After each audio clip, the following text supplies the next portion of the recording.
And after po nun ay naka-private na po yung Facebook account po natin. Naka no post available na po yan kapag binivisit po nila yung Facebook account po natin. So wala po silang makikita. What's up sa inyo mga katropa? Kamusta kayo? At kamusta naman ako? You know! So ngayon for today's video ay magkakaroon na naman tayo ng isang simpleng tutorial na kung saan ituturo ko sa inyo kung paano nga ba i-private ang ating Facebook account. Maiiwasan na ang mga stalkers na nagbe-visit ng Facebook account mo. Pero bago tayo magsimula, pasok! Intro!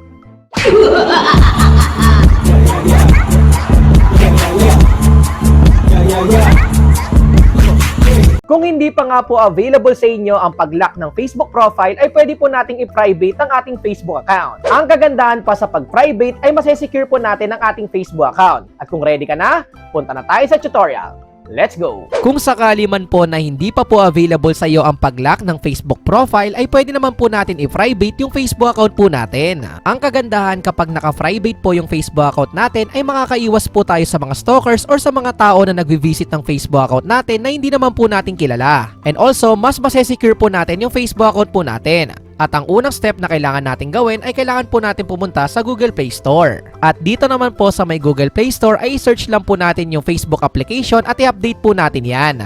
At dito kapag open na po yung nakalagay ay ibig sabihin ay updated na po yan. In case lang naman na hindi nyo po na-update ay i-update nyo lang po. At dahil updated naman na ay pindutin lang po natin yung open. At ngayon naman po ay mabubuksan na po natin yung Facebook account natin at ang next step pindutin lang po natin yung tatlong line sa may gilid. At dito po sa baba makikita po natin yung settings and privacy at i-click lang po natin dito yung settings. At dito makikita nyo po yung privacy checkup na kung saan lalabas lang po yan kapag updated na po yung Facebook application nyo sa may Google Play Store. Kaya dapat naka-update po talaga at pindutin lang po natin dito yung privacy checkup. So dito may i-adjust lang po tayo sa settings na who can see what you share, how to keep your account secure, at yung how people can find you on Facebook. So dito pindutin lang po natin yung una na who can see what you share. Pag-uusapan natin yung profile information, posts and stories, tsaka yung blocking. Pindutin lang po natin yung continue na nasa baba. At dito makikita nyo po at i-advise ko sa inyo na dapat naka-only me or friends of friends lang po yung ilalagay nyo dito na settings. So dito sa email naka-only me po yan, sa birthday po ay naka-only me po yan, sa friends and following ay naka-only me rin po. So dapat ganyan po yung settings ninyo. At para mabago ay pindutin nyo lang po yan. Dito po sa choose audience ay pindutin nyo lang yung only me or friends of friends. Pero dito ang ina-advise ko ay mas maganda kung pipindutin po natin or pipiliin yung only me. At ngayon, dito naman po tayo sa may post and stories. Dito po sa may future posts and stories ay sinet ko po yan na parehas po na friends. Bakit nga ba? Ang ibig sabihin yung mga my day ko o yung mga future na ipopost ko katulad ng reels, videos or my day ay yung mga friends ko lang po yung makakita nun. Hindi po siya makikita ng ibang tao dahil hindi naman po yan naka-public. At ang next naman po ay yung blocking. In case lang naman na may gusto kang i-block na tao ay dito po yan mapupunta or makikita. So pindutin mo lang yung add to blacklist, i-search mo lang or i-type mo yung name niya dyan, makikita mo yung option na block at pindutin mo lang po yun. Kahit ilan po ay pwede mo mai-block at automatic na po silang mapupunta dito sa listahan na kung saan ito yung see your blacklist. And after po nyan ay pindutin lang po natin yung next na nasa baba. You are all set. Okay na po yung profile information natin, posts and stories at yung blocking. At ngayon, proceed na po tayo sa next topic. Pindutin lang po natin yung review another topic na nasa baba. At proceed naman po tayo dito sa how to keep your account secure. Pag-uusapan natin kung okay nga ba yung Facebook password mo, kung naka-turn on nga ba yung login alerts at yung two-factor authentication.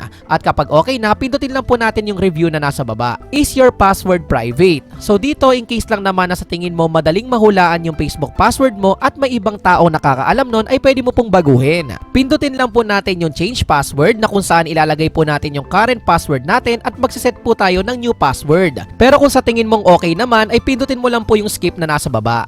Dito naman po tayo sa may login alerts. So dito ang advice ko po sa inyo ay dapat parehas pong naka-turn on yung Facebook and email notification. Malaking tulong kapag naka-turn on po ito dahil malalaman natin kung may ibang taong nagtatry na magbukas ng Facebook account natin.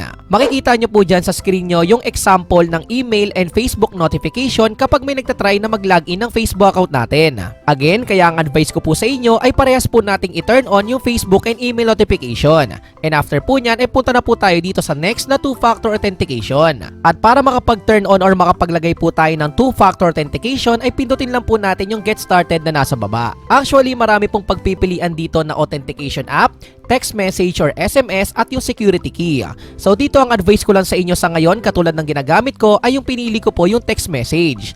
Para in case lang na may nagtatry na mag-login ng Facebook account natin, ay hindi po nila agad mabubuksan yon dahil kailangan muna ng code. Paalala ko lang rin na yung ilalagay nyo pong number dito ay dapat ginagamit nyo po at sa inyo po mismo at dapat active po yun. And after po natin makapag-set up ng ating two-factor authentication ay pindutin lang po natin yung next na nasa baba. You are all set. Okay na po yung Facebook password natin, naka-turn on na rin po yung login alerts at yung two-factor authentication.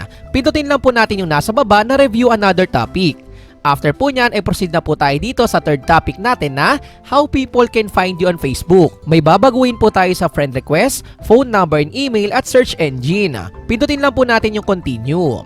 So dito naman po sa friend request ay makikita nyo po na sinet ko po yan ng friends of friends. Bakit nga ba? Mas maganda po kasi ito para yung makakapag-send lang po sa atin ng friend request or add sa Facebook ay yung mga may mutual friends lang po natin. Huwag po natin piliin yung everyone dahil kahit sino po ay pwede po tayong ma-add sa Facebook. And after po natin maset ng friends of friends ay proceed na po tayo dito sa next step na phone number and email. So kung makikita nyo po dyan ay parehas ko pong sinet yung phone number and email ng friends. At kapag okay na ay pindutin lang po natin yung next na nasa baba. At dito naman po sa may search engine. So dito dapat naka-turn off po yan kagaya po na nakikita nyo dyan at wag nyo po ito turn on. Kasi masasearch po kayo ng ibang tao outside of Facebook katulad ng Google. And after po nyan, you are all set. Okay na po yung friend request, phone number and email, pati na rin po yung search engine. At dahil tapos na tayo ay may additional lang po ako ituturo sa inyo. Dito po sa may settings and privacy ay hanapin lang po natin yung how people find and contact you. Ang gagawin lang po natin dito ay i-double check na dapat po wala naka-public dyan. Parehas po dito sa may followers and public content. So dito isa-isa ko pong binabago yan na dapat yung mga public ay nakaset po yan ng only me, friends of friends or friends. Basta wag lang po naka-public. So ayan, for example, naka-public siya, binago ko po yan into friends. Yan, binabago ko po yung isa-isa. For public post, naka-friends of friends po yan at hanapin nyo lang po yon. And after po nun ay naka-private na po yung Facebook account po natin. Naka-no post available na po yan kapag binivisit po nila yung Facebook account po natin. So wala po silang makikita. And again, ipapaalala ko lang po sa inyo na in case hindi pa po available sa inyo yung pag-lock ng Facebook profile ay pwede nyo pong gawin yung step na ginawa po natin sa araw na ito. At ganun lang po kasimple at kabilis kung paano nga ba mag-private ng isang Facebook account. Ginawa ko po ang tutorial na to dahil nga sa iba ay hindi pa po available ang pag-lock ng Facebook profile. Kaya habang naghihintay po tayo ng pag-lock ng Facebook profile ay pwede po nating i-private ang ating Facebook account. Sa pag-private po kasi ng ating Facebook account ay may iwasan na rin po natin yung mga hindi kilalang tao na nagbe-visit ng Facebook account natin.